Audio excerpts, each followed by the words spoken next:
Nandito ako, umiibig sa'yo, kahit na nagdurugo ang puso. Yes!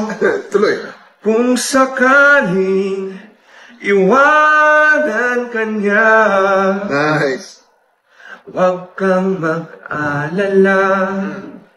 May nagmamahal sa'yo, nandito ako. Nice. Saan? Here!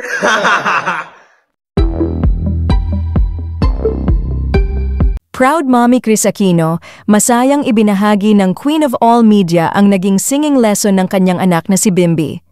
Sa latest Instagram post ni Kris, ikinuwento niyang abala ngayon si Bim sa kanyang mga music classes at stage performance lessons, habang si Kuya Josh naman ay patuloy sa kanyang therapy at workout sessions, dahilan kung bakit laging masigla at puno ng gawain ang aming tahanan.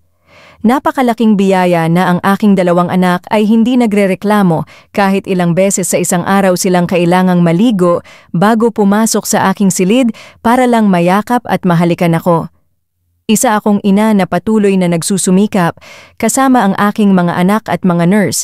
Nakatira rin sa amin ang aking doktor dahil napakahalaga ng pain management para makagalaw ako ng mas aktibo sa pamamagitan ng personalized physical therapy.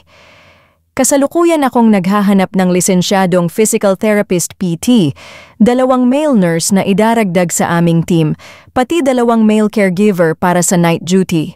Kailangan din namin ng chef na marunong sa nutritional planning, calorie counting, at tamang portioning para kay kuya. Gusto ko ang konsepto ng bento boxes. Alam kong abala ang karamihan ngayong panahon, kaya 2 beses sa isang linggo lang ang kailangan namin. Good night, Michael Leyva. Ikaw lang talaga ang mapapasunod sa akin na akyatin ang napakahabang hagdan mo. Ang catered lunch mula kay Chef Jessie Sinchoco ay isa sa mga pinakamagandang birthday gift ko at paalala ng aking happy 10th anniversary. At para kay nanay, tinupad ko ang pangako ko na maririnig niya ang sample ng pagkanta ni Bimb. Magkaroon tayo ng isang malusog at payapang weekend.